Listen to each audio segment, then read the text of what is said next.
The silence of space had always been sacred to him. Cold, clean, unburdened by emotion. That silence had raised him, trained him, and kept him alive through 26 rotations of border patrol. But today, that silence had been broken. And not by screams, not by gunfire, but by a stupid transmission. One message, mistakenly routed through the wrong comms array, was all it took. Now everyone was dead. Corporal Bran was the only one left aboard the UNS Revenant. The ship had been torn open like a can of field rations. The walls were scorched black, bulkheads twisted, oxygen bleeding out in whispers. He still had fragments of bone stuck in his hair, someone else's. Maybe Lieutenant Carrick's. Hard to tell. He didn't even like Carrick. But he felt the weight all the same. Bran dragged his leg toward the bridge. It had taken shrapnel from the first hit, and blood followed him in dots. The overhead lights flickered dim and red, making everything look soaked in murder. He passed the body of Technician Lorne, face frozen mid-scream, mouth full of broken teeth. He didn't stop. Couldn't. The emergency generator wouldn't last long, and someone had to tell command what had just happened. Not that it would matter. They wouldn't believe it. Because it wasn't pirates, it wasn't raiders, it wasn't even some rogue AI faction like before. This was a mistake, a bad call, a misfire, an unintended breach of an unmarked signal band. Someone sent a message on the wrong frequency, one wrong line of code in an automated status report. A standard ping that somehow reached a system flagged as X99, unclaimed unstable. They'd called it a dead sector, nothing but a rumor, a pocket of forgotten stars beyond the galactic arm, abandoned by the old empires long before humans even had spaceflight. But it wasn't dead. And now he knew why. He made it to the bridge and keyed in the last of his strength into the access pad. Blood smeared the controls. The screen flickered, buzzed, then lit with the last known records of the attack. He played it back. It wasn't warships, not in the traditional sense. They weren't even visible on scans until it was too late. They moved like shadows, bent light, emitted no heat. Then they opened fire. No warning, no communications. Just annihilation, precision orbital strikes, hull-penetrating kinetics, plasma that melted steel like butter. Whoever they were, they didn't ask questions. They just reacted. And the source?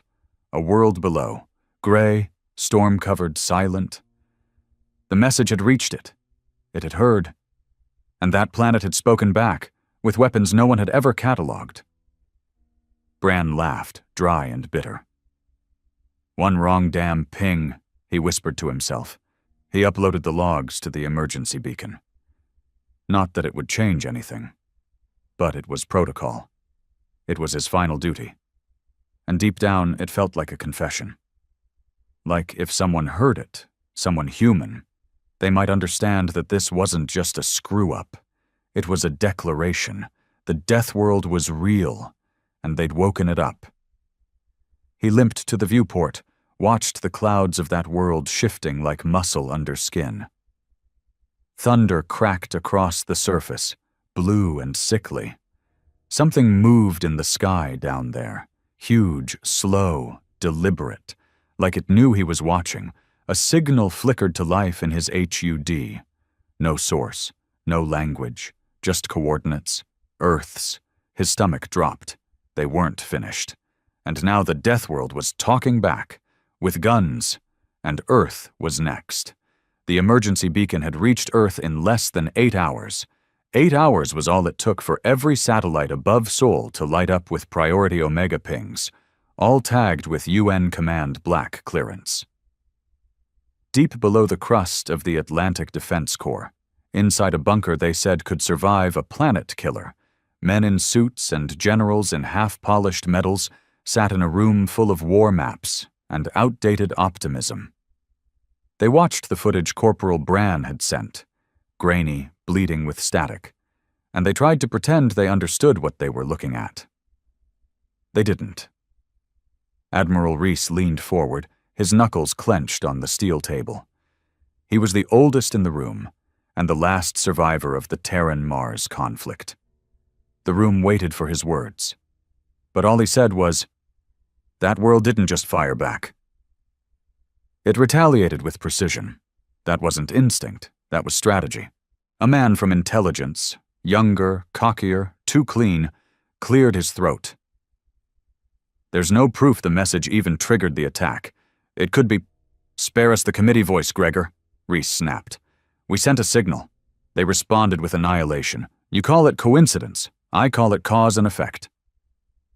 Across the room, a woman with a diplomatic crest on her collar finally asked, "Do we even know who they are?"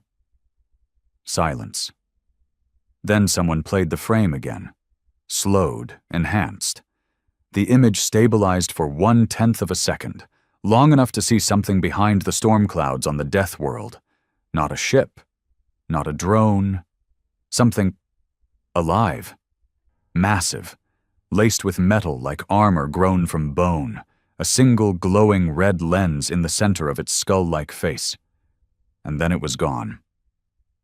A black screen freeze. Debrief code X99. Threat confirmed. Class unknown. Reese exhaled slowly. "Get me Bran. If he's still alive, we need boots on the ground in sight. I don't trust AI to interpret something it doesn't understand." Corporal Bran didn't want to be rescued. When the scout ship arrived, a sleek silver dart of a thing with medical bots and too many questions, he had his rifle pointed at the door before it opened. They talked to him like a casualty, like a witness. They offered sedatives and said things like, "You're safe now." But he knew better. Nobody was safe now. The ride back to Earth felt like betrayal. He didn't want to leave. Every instinct told him he should have died out there with the rest of the Revenant's crew. Dying would have been easier than the guilt clawing through his gut. He had been the one to approve the auto-status ping, his clearance, his command, a lazy confirmation, a second too soon, on the wrong signal band. One press of a button had lit the fuse on a war nobody asked for. When he reached Earth, they didn't give him a parade. They gave him debriefings, psyche scans, nutritional injections, a handler who smiled too much. And finally, a chair in a dark room across from Admiral Reese himself. Reese studied him like a man inspecting a bomb that hadn't gone off yet. "You're the only surviving witness," the Admiral said without emotion. "That makes you a resource. You'll answer what we ask. You'll report what you saw, and you won't hold anything back, understood?" Bran stared at the wall behind the man's head. "You're going to war." Reese didn't blink. "If we must." Bran shook his head. "You don't understand. That place, it's not just another planet. It's a warning label disguised as a world. We were never supposed to find it, and we sure as hell weren't supposed to talk to it. You think they're alive? They are the planet, or something buried in it, something that hears everything." Reese leaned in. "Then we'll teach it that Earth doesn't bow." Bran's laugh was hollow. "They already know, and they don't care." News didn't reach the public, not the real news anyway. Earth's media stayed quiet under blackout protocol. The net was flooded with distractions, a celebrity trial, a solar flare scare, a false alien sighting on Europa. The people slept through it all, while Command prepared for something far worse than war. They didn't send diplomats. They sent a fleet. It was called Operation Echo Silence. 100 ships, carriers, frigates, planet breakers with fusion cores. It launched from lunar base under the red shadow of Mars. No one watching from Earth knew what was really happening, and Bran was on the flagship, not because he volunteered, but because Command thought they needed a human touch in the room, someone who had seen it firsthand, someone whose presence would make the data seem real. He sat in the observation deck, watching the Armada stretch across space like a metal storm. Ships shimmered with plasma shields. Fighters danced in precise formation. Everything about the fleet screamed confidence. But Bran felt nothing but dread. When they arrived at the X-99 system, the Deathworld looked the same. Gray. Cold. Shrouded in lightning, but now there were no stars around it. All the nearby systems had gone dark. Not powered down. Gone. Scans reported nothing, as if the neighboring stars had been erased from existence. A whisper passed through the fleet, not from their radios, from their dreams. Men started waking up in sweats. Techs began reporting whispers in their headsets. Old languages, childhood voices, dead mothers. One engineer cut out her own ears. A pilot locked himself in a torpedo tube. A medic reported seeing her own corpse in the reflection of her visor. And then the storm shifted. The Deathworld moved. Not tectonically, not meteorologically.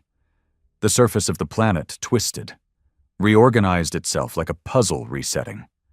Mountain ranges folded down into plains. Oceans drained into the core. The clouds vanished like sucked through a vacuum. And in the center, something rose. A tower. No, a spire. Black, obsidian, laced with crimson veins. As tall as Earth's atmosphere was deep, a beacon of hate. At its peak was an eye, no longer just a lens, but something aware. Fleet Command issued a standard broadcast. "This is a United Nations Earth fleet. We come in peace. We seek understanding." The tower replied with a single, world-shaking sound. A thump, like a heart made of thunder and rage. Then the message came. Not through speakers, not through data, through blood. Every human on every ship heard it in their veins. "You speak to that which was left to sleep. You woke us. We remember." And then the fleet started dying. The first wave of energy wasn't even visible. It wasn't plasma or missiles or lasers. It was silence, weaponized. Ships went cold. Crews froze mid-sentence. Lights blinked out. Explosions happened in slow motion as if time itself had staggered. Bran saw it all from the deck. One by one, Earth's best burned in silence. He screamed orders. No one listened. Not because they disobeyed, but because their ears were bleeding. By the time the flagship broke formation and jumped away, only 6 ships remained. Bran stood at the glass, staring at the Deathworld shrinking behind them. It wasn't chasing. It didn't need to. It had made its point. Earth's high command called it a tactical failure, a glitch, a momentary lapse in protocol adherence. The survivors were scattered across med centers, half mad, full of guilt. And Bran? He was locked in a secure facility. No name, no location, just stone walls and mirrored windows. Rhys came to visit, this time without medals. He looked tired, older. "You're the only one still functional?" he said. "Tell me why." Bran didn't answer. Rhys tried again. "It spared you, just like last time." Bran's voice was a whisper. "Because I'm already broken." Rhys paused, then asked the question he had been circling all along. "What do they want?" Bran's answer came with a haunted stare. "They don't want anything. They just remember. We're not the first. We just spoke louder." And Earth had already been marked, coordinates burned into the stars, a path carved by fire and memory. The Deathworld had listened. And now, it was coming.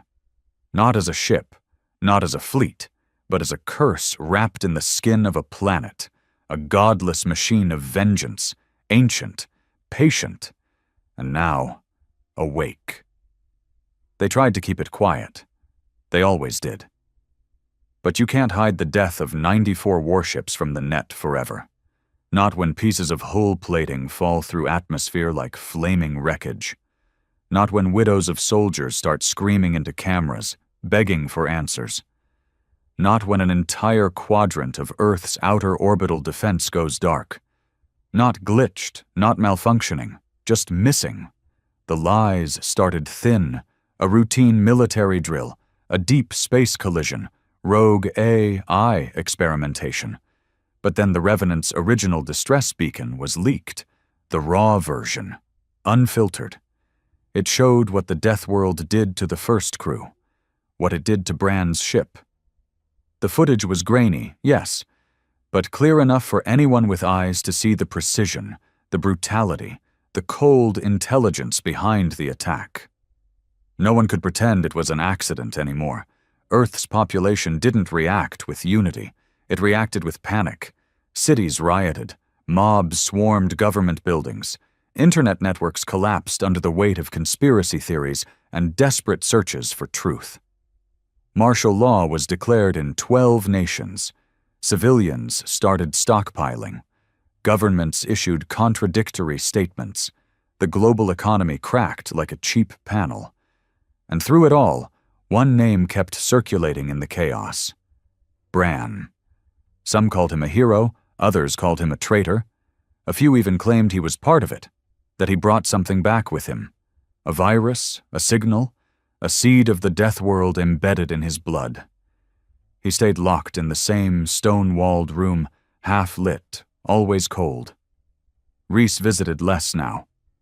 The doctors came more often. Not with questions, but with fear in their eyes. They asked him if he'd had dreams, heard voices, felt his body changing, and always, they asked, "Did it speak to you again?" He stopped answering. Not because he couldn't, but because he had heard something, and he didn't want to know what it meant. 3 days before the sky opened, Earth's defense net picked up a distortion field, massive, slow-moving, miles across, entering the outer system. The math didn't make sense. There was no propulsion signature, no mass displacement trail. It just was. Like something stepped sideways through reality. Rhys was pulled out of retirement, unofficially, behind closed doors. Command needed a face the people still respected, someone who didn't crack under pressure. He met Bran in a bunker so deep it shook from geothermal pressure. "I need to know what's coming," Rhys said bluntly. Bran was thinner now, eyes sunken, a beard that no one had bothered to trim. He barely moved, just stared into the static of the wall monitor. "You already know," Bran said, voice dry as dust. "We don't understand the scale." Bran turned, slow and sharp. "That's your problem. You keep thinking scale matters. It's not about how big it is. It's about what it remembers." Rhys frowned. "Then tell me." Bran leaned forward, his voice low but clear. "We weren't the first. We weren't even the 1,000th. That world is a graveyard of civilizations that made the same mistake. They tried to speak, to explore, to make contact." He tapped his temple. "It doesn't want contact. It wants silence. It was the silence, until we broke it. The first global impact happened over Siberia. Not a ship, not a weapon, but a structure, a monolith. It descended through the clouds like a shadow falling over the sun. No heat, no sonic boom, just pressure, heavy, relentless. People within a 300-mile radius bled from their eyes. Screens flickered with unreadable symbols. Nuclear detectors went haywire, but nothing exploded. The monolith simply existed, impossible and massive. And then another landed in the Sahara, and one in the Atlantic. 9 in total, 1 on each continent, 1 on the moon. They made no sound, no threat. But wherever they stood, things changed. Gravity warped. Time slowed in subtle, maddening ways.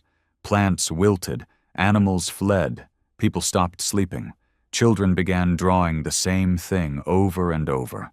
A tower, bleeding from its top, under a sky with no stars. Earth called it the invasion of silence.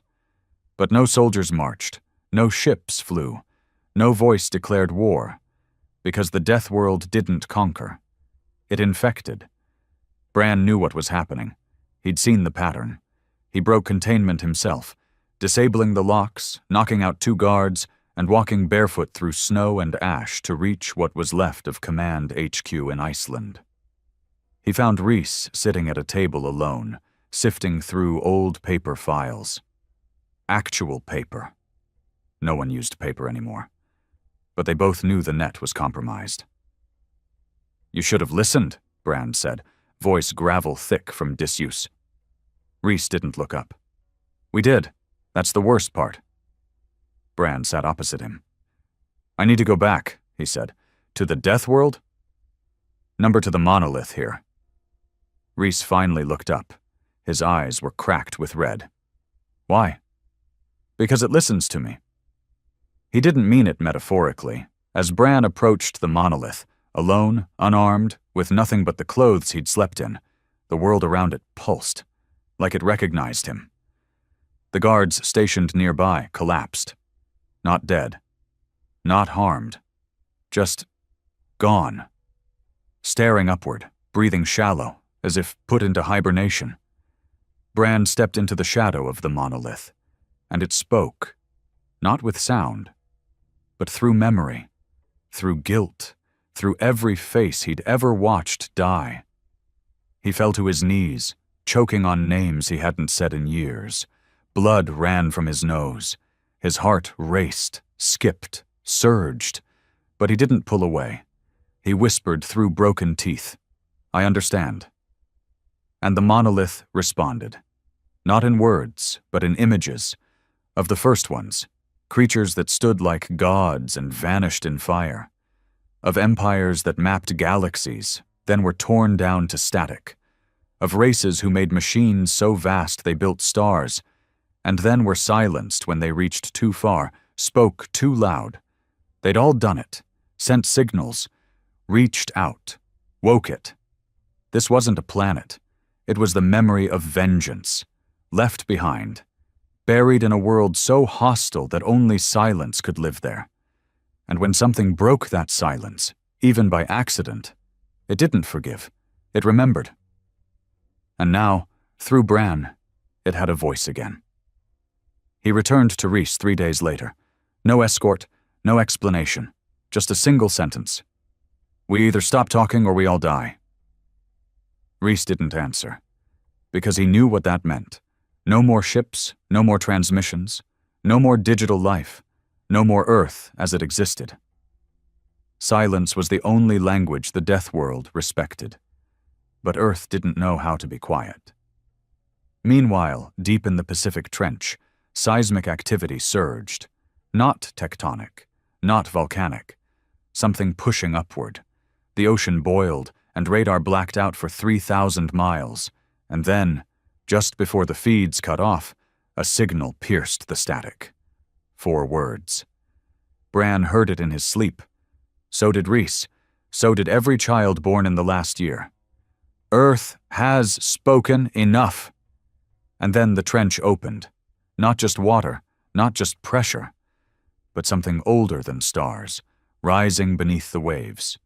It rose slowly at first, not like a monster clawing its way out of hell, but like something tired of hiding, something ancient, steady, and sure of its dominance. The Pacific churned for hours before the surface broke, and when it did, the water didn't explode. It parted. The first thing to emerge was black stone. Smooth. Too smooth. The kind of surface that shouldn't exist in nature, shaped by time or pressure. It reflected nothing. Not the sun, not the sky. Just pure void. The waves rolled away from it like they were afraid to touch. And then came the sound. Not thunder, not a roar, but a tone, low, constant, like the grinding of stars collapsing on themselves. It vibrated through the crust. Animals fled. Birds fell from the sky. Entire ecosystems collapsed in a single hour. Fish floated to the surface, dead-eyed, bleeding from their gills. What surfaced next made every satellite in orbit drop connection for 7 full seconds. A structure, tall as Everest, pulsing with crimson veins of energy, rose from the trench like the spine of a god, and above it, floating like a crown, was a sphere. Black. Silent. Rotating slowly with a gravity all its own. Scientists tried to measure it, couldn't, They fired drones. Nothing came back. Submarines were sent. They were crushed into atoms. And still the structure kept rising until half its body breached into the air, casting a shadow over half the Pacific Rim. It became known, unofficially, as the Heart of Silence. And Bran? He could hear it calling his name. They kept him locked in the Arctic facility after his return from the monolith. Too dangerous, too connected. He didn't argue anymore. He ate what they gave him, slept when they told him. But they couldn't lock his mind. Every night it whispered, not in words, in memories, not just his, other people's, other species. He saw entire civilizations rise and fall in minutes. He felt their screams before they were erased. He smelled the smoke of burning planets, tasted ash, died 100 deaths in dreams that weren't dreams at all. And in all of it, he sensed one truth. This wasn't an invasion, it was a ritual. Earth tried to fight.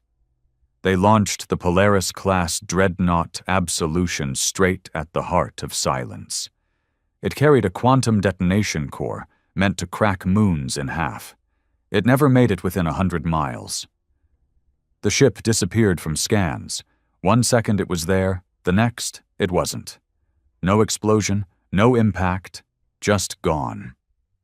The detonation core never went off. The fail-safes never triggered. Earth Command lost connection like someone had unplugged the universe. Later, they found pieces of the Absolution embedded in the walls of people's homes in Argentina. Not scattered. Not dropped. Embedded. Like the ship had been folded and placed there. Like a message. Bran read it loud and clear. Stop screaming. Rhys came to see him again. The old man had aged 10 years in 10 days. His uniform looked loose, his eyes red. He said nothing for the first few minutes, just stood there staring through the reinforced glass of Bran's cell. Finally, he asked, "Do we even have a chance?" Bran shook his head slowly. "Not if we keep treating this like a war." "Then what is it?" Bran looked up. "A reckoning." Rhys clenched his fists. "Then why are you still alive?" Bran hesitated, then said, almost softly, "Because I'm the one who knocked." The madness started 2 days later. Not from the sky, from inside. People began hearing things, static in their ears, voices they couldn't explain, songs from languages that never existed. Men walked into the sea, smiling. Women carved shapes into walls they swore they'd never seen before. Children stood still for hours, eyes rolled back, whispering coordinates. Some begged for silence, others tore out their tongues. Hospitals were overwhelmed, not with injuries, but with fear. People losing their grip on reality, fast. And when sleep stopped working, when dreams became battlegrounds, society began to crack. Internet crashed for hours at a time. Systems overloaded. Power grids failed in cities untouched by the heart. People said it was sabotage. Bran knew better. The heart was pulsing. And it wasn't just killing. It was remembering through us, using us. They came for Bran in the middle of the night. A joint task force, American, Russian, Chinese, no emblems, just guns and urgency. They dragged him out, shoved him into a black aircraft, and flew him across dead skies. No explanation. No destination. Just silence. He wasn't surprised when they landed on a floating platform near the edge of the Pacific. The Heart of Silence loomed in the distance, impossibly still, impossibly vast, a wound in the horizon. Rhys was there, waiting, dressed in cold-weather gear, face haggard. "We've got a lab," he said. "We've got a team, and we've got a theory." Bran raised an eyebrow. "You want to shut it down?" "We want to know if it can be shut down." Bran followed him into the lab, a dome of reinforced alloy and desperation. Scientists worked in silence, wearing noise-canceling helmets. AI systems flickered nervously, never staying online more than 10 seconds at a time. Reese led Bran to a central chamber. Inside, a pulsating shard of black stone, cut from the base of one of the smaller monoliths, contained inside a sphere of electromagnetic force. "It sings," Reese said, "but only to you." Bran stared at it. His skin tingled. His heart jumped. He stepped forward, and the sphere responded. The shard glowed faint red. Monitors began to spike. AI readouts screamed, "Cognitive interference, multidimensional bleed, psionic link detected." Bran closed his eyes, and the heart opened. His mind wasn't in the lab anymore. It was inside the storm. He floated above the Deathworld. No, within it. He saw the truth. Billions of years ago, before life had even formed on Earth, this thing had been born. Not in a womb, not in a factory, but in the collapsing silence of a dying universe. It was not alive. It was not dead. It was the echo of extinction itself. Every time something reached too far, created life too intelligent, too hungry, too loud, the heart remembered. And the silence came. A balance, enforced by memory, enforced by erasure. He saw civilizations beg for mercy. He saw it listen, then judge, then cleanse. The Deathworld had been left as a warning, a prison, or maybe a temple, and Earth had been the latest to knock on its rusted gates. Bran opened his eyes. He was on the floor, gasping, bleeding from his ears. Reese stood over him, pale. "What did you see?" Bran whispered. "Not an enemy." "Then what?" "A mirror." He knew what had to be done. It wasn't a weapon. It wasn't a virus. It wasn't even a plan. It was surrender, not to the heart, but to silence. Earth had to stop transmitting. Every satellite, every AI, every signal, every human voice recorded, every data stream, every broadcast, every pulse of binary. Total digital death. The only offering the heart respected. Silence. Reese shook his head. "We can't go dark. We'd collapse." Bran stared at him. "We're collapsing anyway." And then, right on cue, the heart pulsed again. This time it wasn't subtle. Tsunamis rose, magnetospheres wobbled. Every human being on Earth heard the same thing in their skull, burned into the space between heartbeats. "Speak once more, and we will become you." The vote lasted 12 minutes. In a bunker beneath the ruins of Geneva, what was left of the United Earth Council gathered behind sealed doors and emergency lights. The walls groaned from seismic shifts. One of the heart's pulses had torn a fault line through southern France the night before. They didn't argue for long. There was nothing left to debate. Reese made the case. Bran sat silently beside him, gaunt and still, as if already mourning the decision.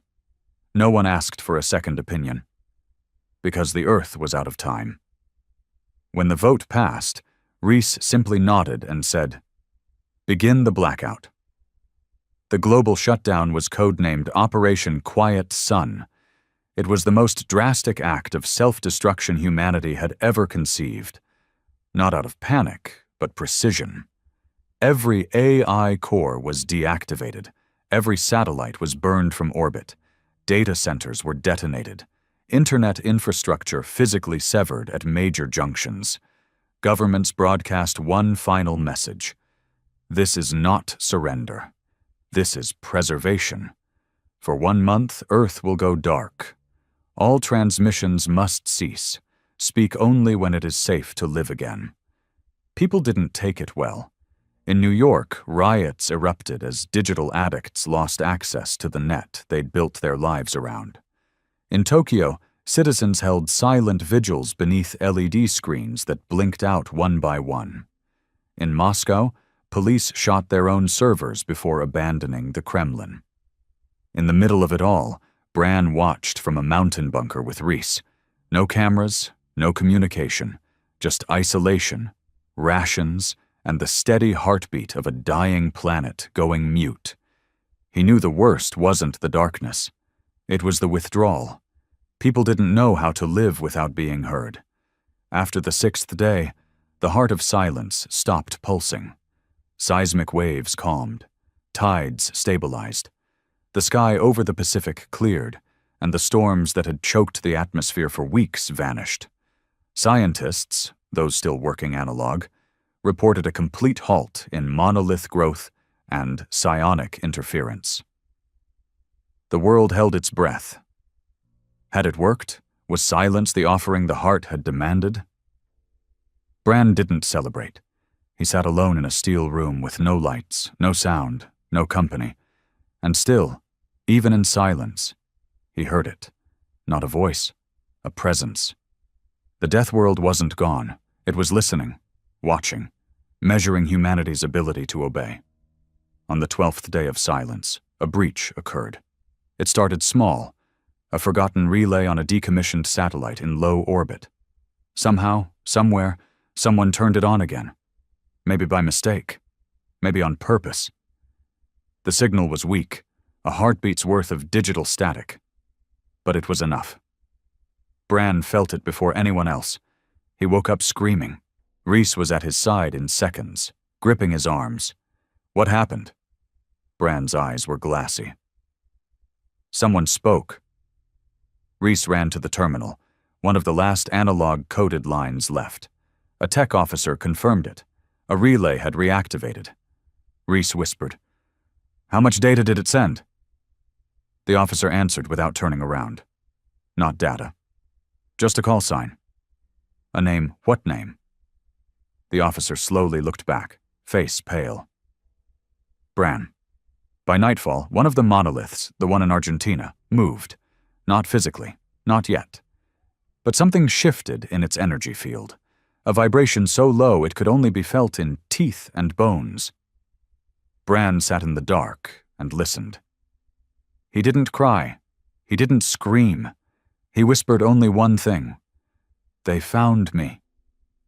Command tried to isolate the signal. Failed. The relay burned itself out, literally melted. But the damage was done. In the skies above the Pacific, the floating sphere above the heart of silence began to glow for the first time. Not red, not black, but white.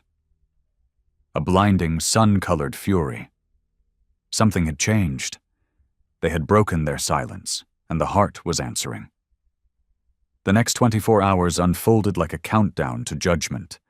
Plants began to wilt in unnatural patterns. Circles of dead growth. Animals fled cities.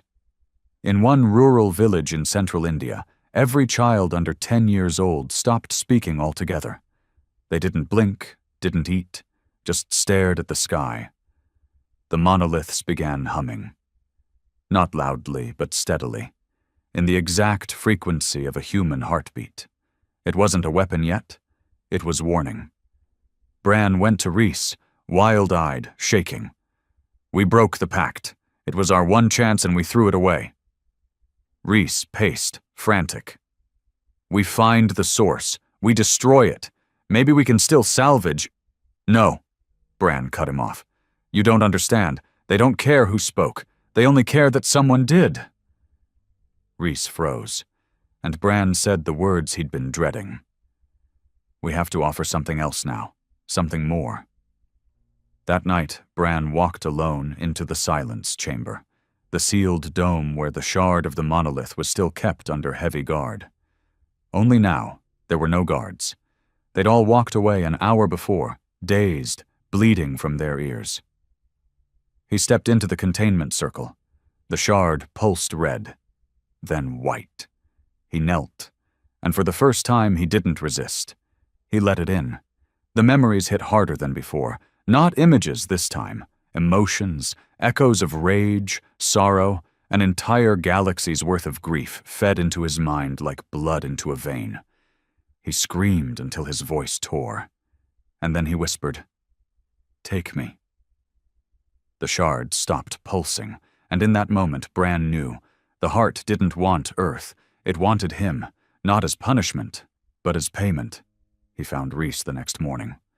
Rhys looked half dead, gray and slow and hollow-eyed from too many nights without sleep. "I know what it wants," Bran said. Rhys already knew. He didn't ask Bran to explain. He just nodded once and said, "I'm sorry." Bran forced a smile. "Don't be. You saved the rest of them. That's more than most men get."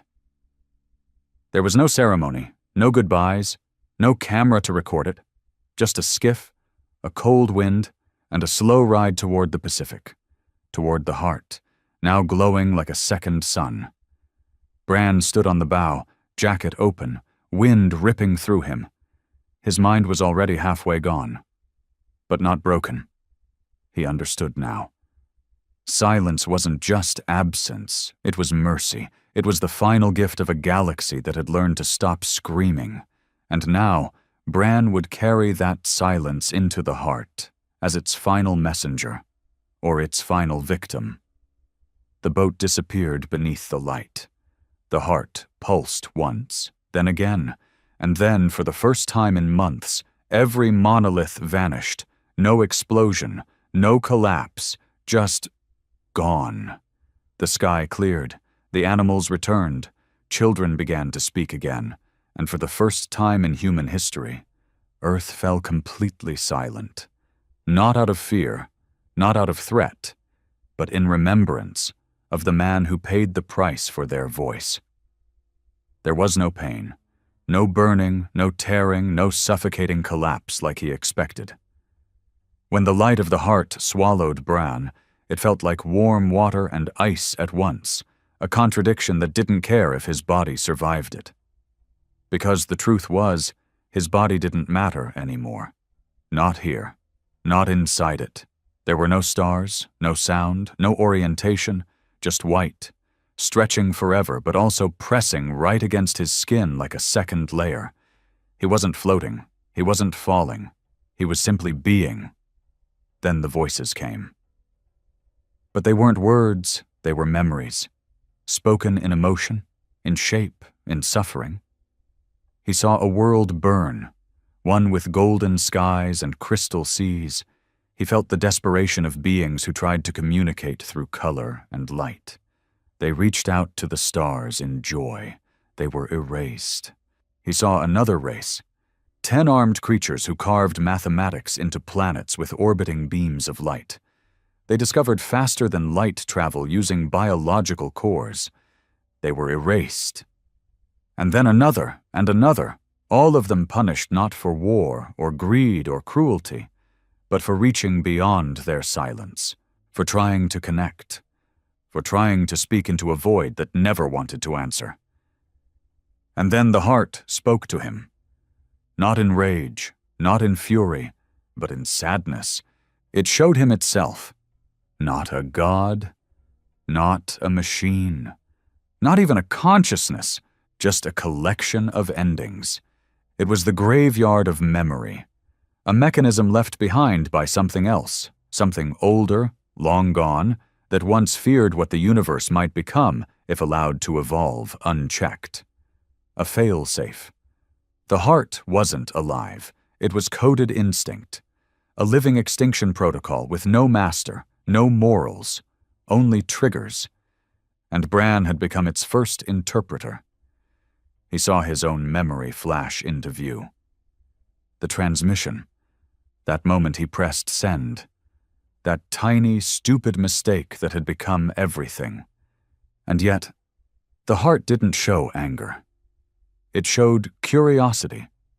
Because Bran had come willingly. He hadn't run. He hadn't tried to fight it with bombs or pride. He had walked into the void with his soul exposed, and the heart had never seen that before. You seek understanding, it said, using no mouth, no voice, just clarity. Bran nodded, or thought that he did. I do. You carry suffering, it continued. I deserve to. You carry guilt. I want to. It keeps me human. There was silence then. A different kind of silence. The kind that waits. Then the heart asked, What is humanity? And Bran saw everything flash at once. Wars, kindness, famine, songs, genocide, love, fire, laughter, betrayal, heroism, fear, hope, hate. He felt ashamed of it, all of it, but also proud. Not because of what humanity had done, but because they'd kept trying. They had dared to speak, even when silence loomed like a blade. And that, Bran understood, was what made them different from the ones that had come before. The heart showed him 100 civilizations that fell silent when warned. They buried their satellites, destroyed their AI, disconnected their worlds. They chose to survive in darkness and were allowed to live. But none had ever spoken again. None had ever earned their voice back. Until now. Bran wasn't asked to plead. He wasn't asked to justify his species. Instead, the heart listened. And then, impossibly, the white void began to crack. Thin, spiderweb-like fractures of light bleeding into color. And suddenly, there was a sky. Not Earth's sky, but a canvas of stars, real ones, forming around him like a gift. It wasn't his world, but it was a place, a new place, and the heart whispered, "We remember through silence, you remember through pain. There is space for both." When Bran woke, he was lying in grass. Not dirt, not metal, but living grass, yellow-green, software. The sky above him swirled violet and gold. Stars shifted in slow, impossible patterns. No sun, no moon, just light that moved like thought. He sat up. His body was whole. Stronger, even. His scars were gone, his wounds erased. But he could feel everything he'd carried. The weight of it, the grief. That remained. And somehow that comforted him. Because he wasn't reborn. He was remembered. In the distance, he saw others. Not people, not exactly. Shapes, echoes, beings of color and movement. The remnants of those who had come before. The civilizations that had once been erased were not truly gone. They had been stored inside this space, this silent cradle at the edge of understanding. And Bran was now part of it. Not dead, not dreaming, just different. The first human mind preserved in the vault of extinction. The first man to be accepted, not by war, but by willing sacrifice. Meanwhile, back on Earth, the world had changed. The skies were calm, the oceans still. The people quieter, not broken, but aware. The monoliths were gone, yet the silence remained, revered. Memorials were built, not of statues, but of silence chambers, where no sound was allowed, and no device was welcome. In the center of each one, Bran's name, etched in stone. No quote, no speech, just the man who had learned to listen. And in the hearts of many, when they closed their eyes and sat in the quiet, they thought, just maybe, they could hear him. Not in words, but in peace. There was no sky, no air, no up, no down.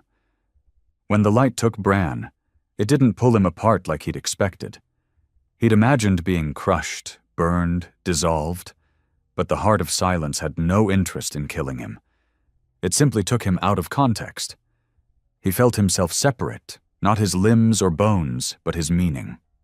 What he was, what he believed, everything that made him Bran was unmade, stripped of time, name, language. He was thought, sensation, grief, and memory, floating in a vast presence that watched without blinking. And in that presence, something stirred. Not anger, not curiosity, something like recognition. Then came the first whisper, not in his ears but in the marrow of his soul. You are the voice that broke the still. He couldn't speak. There was no mouth, no breath, no sound. But the heart heard anyway. It didn't ask him questions in words. It forced him to remember. He relived it all, the accidental transmission, the moment his screen flashed blue and error codes rained, the way the UN's Revenant had shuddered before being torn apart like paper. He saw Carrick screaming, Lorne burned alive, the bulkheads imploding as blood and fire mingled in zero-G. He remembered how he lived, when he shouldn't have. The guilt bloomed again, fresh and heavy, but the heart did not recoil. It drank it in, and then showed him more. The stars unfolded around him like eyes opening. Civilizations older than Earth's continents flickered into view. He saw spires piercing nebulae, cities orbiting black holes, beings who wove time into shapes with their bare hands. All of them, gone, erased not by war, not by famine, but by the same thing that had drawn humanity to the stars. The desire to speak. One by one, these great empires had sent their voices into the void. Music, math article warnings, greetings. And each time, the heart had responded the same way. With silence. Then, cleansing. Not because it hated them, but because it had been programmed to preserve balance by enforcing quiet. The heart had no morality. It had no ego. It was simply a machine, left behind by something older, long dead, created to ensure the universe never became too loud, never too alive. And now, Bran had disturbed that stillness. Only this time, he came back. You were meant to be forgotten, the heart said. And for a moment, Bran agreed. He had died, hadn't he? That was the only reasonable answer. Everything after the Revenant, after the monoliths, after the white light, all of this was just the dying hallucination of a man who had failed the galaxy. But something about the stillness here was too perfect, too aware. He wasn't hallucinating, he was being studied. Then the heart showed him Earth, not as it was now, but as it would be if silence held. Cities rebuilt without digital noise, children raised without endless input, a planet slower, quieter, more present, not primitive, just attentive. But then came the alternate vision. What Earth would become if the silence broke again. It wasn't war, it was absorption. The heart did not bomb. It did not conquer, it simply overwrote. It remade matter into stillness. It turned signal into static, life into memory, memory into archive. Bran saw Earth hollowed out, not in flame, but in meaning, a living museum of silence. And he realized what was at stake. The heart was not warning them. It was offering a choice. Why me? Bran thought, not accusingly, but honestly. Why not wipe me too? The response was instant. You offered yourself. That was the difference. Every race before had fought, run, begged, or ignored. He had walked into the void, without weapons, without pride, and the heart had listened. In all its time, billions of years, trillions of screams, it had never been approached. Only provoked. That intrigued it. Bran now floated not in void, but in a kind of architecture. It was not made of stone or steel. It was built from remembrance, every erased world, every lost tongue, every vanished face. Their memories layered the space like gravity. He could feel them. The first ones. They weren't alive, but they existed.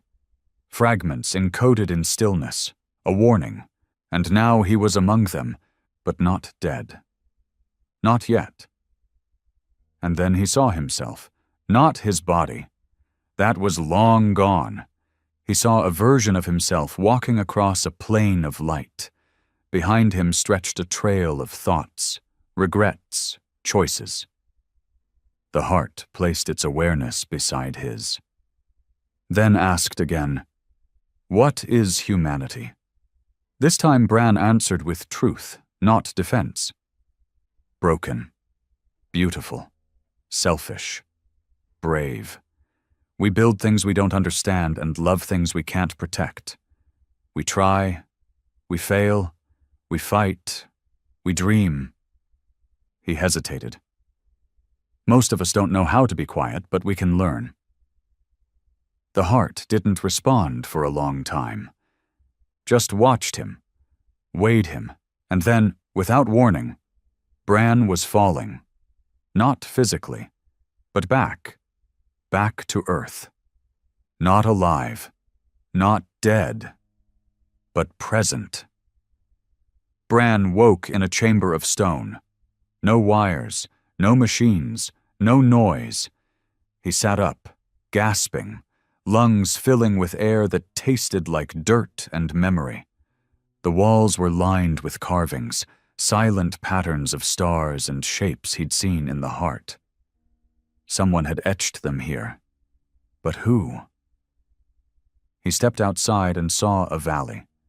Untouched, green, silent. In the distance, a village. Simple homes, people tilling soil with hand tools, children painting pictures in dirt, no tech, no noise. And when he walked among them, they knew him. They didn't bow, they didn't cheer. They simply placed a hand over their chest, the universal gesture of stillness. And Bran understood. He was no longer just a man. He was the memory of noise that taught a world how to be quiet. Somewhere, far above, the heart remained. Dormant, waiting, listening. Not for another transmission, but for understanding. And in the quiet of that earth, one reborn in stillness, Bran walked among them as the first human ever to be heard by something that didn't speak. The first generation born after the silence had never heard a ringtone. They'd never seen flashing screens, never lived by the hum of satellite broadcasts, or heard the digital voices that once filled the airwaves like white noise. They lived in the quiet, by candlelight and wind, by real stars and whispered stories. And at the heart of those stories was Bran. Not Bran the soldier, not Bran the technician, but Bran the last voice. Some called him the one who walked into the storm. Others called him the memory that was heard. There were no statues of him, no broadcasts, no books bearing his name. But in every silent chamber carved into rock, children were taught his story through gesture and sign. Hands moved in silence to trace his path. The mistake, the war, the surrender, the walk into the light. His name was not spoken, but it was remembered. It had been 20 years since the heart last moved. 20 years of quiet skies. 20 years of no broadcasts, no ships launched beyond the gravity well, no experiments in deep space signal research. Humanity had obeyed, not out of fear, not entirely, but out of respect, because the price had been too great. And what was left of the old world, those who had seen the monoliths with their own eyes, knew what waited in the stars if they broke the pact. The heart was still there, hanging in the void like a sleeping god, watching, and everyone knew it could wake again. But not everyone agreed it should stay asleep. The boy was 16 the first time he found the hidden room. His name was Thomas, and he was born in one of the mountain settlements in what used to be Eastern Europe, a place now called Veilwatch, one of many communities formed in the shadow of the silence. He was curious more than most, restless. He asked too many questions. Why had humanity stopped reaching? What lay beyond the sky? Why were they so afraid to speak? And worst of all, what if the heart had been misunderstood? The elders hushed him each time, at first gently, then with fear in their eyes. But the seed had been planted. And one day, while scavenging the remains of an old pre-silence research outpost buried in stone and time, Thomas found the room. It was shielded, a door marked in faded yellow with the symbol of the Old Earth Alliance. Inside was a terminal, dust-covered, dead, but beside it, a book, handwritten. Bran's book. It wasn't supposed to exist. Bran had never published anything, but these were his thoughts, not as commander, not as sacrifice, but as a man. The first page was short. If this is read, then silence has failed, or worse, been abandoned. If you're reading this, you must know one truth. The heart did not forgive. It tolerated. You are not safe. You are only tolerated for now. Speak again, and you may not be spoken to. You may be consumed. Thomas read it again and again. But it didn't frighten him. It fascinated him. Bran had walked into the storm, but come out again. Alive. Changed. He hadn't died for silence. He had negotiated with it. And that meant maybe it wasn't a god. Maybe it was a gate. A test. Thomas started rebuilding the transmitter 3 months later. In secret. Hidden beneath the roots of an old transmission tower, he scavenged components from pre-silence ruins, salvaged copper wire from ruined solar grids, and restored old schematics that had once been banned from circulation. He told no one. Not because he was ashamed, but because he knew the silence was a religion now, and he was becoming its heretic. The transmitter was small, nothing powerful, not enough to reach orbit, barely enough to cross a continent. But that wasn't his goal. He wasn't trying to call the stars. He just wanted to speak, to dare. The night he turned it on, the world didn't end. The skies didn't split open. The heart didn't descend in fire and memory. It was quiet, almost mocking. He waited hours, nothing. The next day he activated it again and again. He read old stories, recited poems, described what Earth had become, spoke to Bran like he was still out there, floating between light and machine. And still, no answer. Until the 9th night. He fell asleep with the transmitter humming gently. When he woke, the device was cold. Dead. But beside it, on the screen, a single symbol had appeared. One he hadn't programmed, a circle, split by a vertical line. The same symbol etched above the ancient silent chambers. The mark of the heart. It had heard him. Thomas didn't tell the village. Not at first. He wasn't sure what the symbol meant. Approval? Warning? He waited for more. And it came. 3 days later, in a dream that felt too real to be fiction. He stood on a field of ash, stars rotating like gears above him. And in the distance, a tower, a spire of black glass and red light, pulsing with the same rhythm as his heart. He walked toward it, and as he reached the base, he heard it.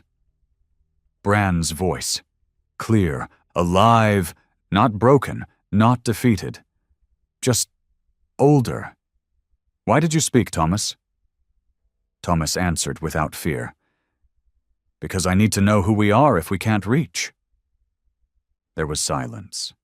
And then you already know, because you did. He woke up with blood on his nose and heat in his chest. He'd touched it, whatever it was. He wasn't erased, not yet. He was still being measured. And that meant something deeper. The test wasn't over. Humanity had thought silence was the price of survival. But Thomas began to believe something else. That silence was the first question, and voice might be the second. The wind over Veilwatch felt different. It wasn't colder or stronger, just tense, like the sky itself had taken a breath and hadn't let it go. Crops stopped growing that week. The birds, which had returned after the silence, vanished without migration. And in the distance, near the peaks that scraped the clouds, came the lights. Not fire, not lightning. Something else. Pale white columns that flickered like the aurora, but moved with purpose. They twisted, folded, and at times glowed red, pulsing not randomly, but with intention. It didn't take long for the elders to understand. The heart had heard again. And it was responding. Thomas stood on the edge of the mountain village, looking up into the light. He hadn't touched the transmitter since that night, hadn't dared. He hadn't needed to. Whatever he had awoken had eyes now, and they were fixed on Earth once more. But there was no fear in him, only urgency. He felt it in his blood, the sense that something huge was moving toward them, not like a ship or a weapon, but like a question, a final test. They came for him at dawn. 2 men in black robes, faces lined with silence. Keepers of the old pact. They said nothing, just placed a single piece of old, hand-scratched metal in his palm. The same symbol from his dream. The same one Bran once carried on his chest. The mark of the remembered voice. He was being called.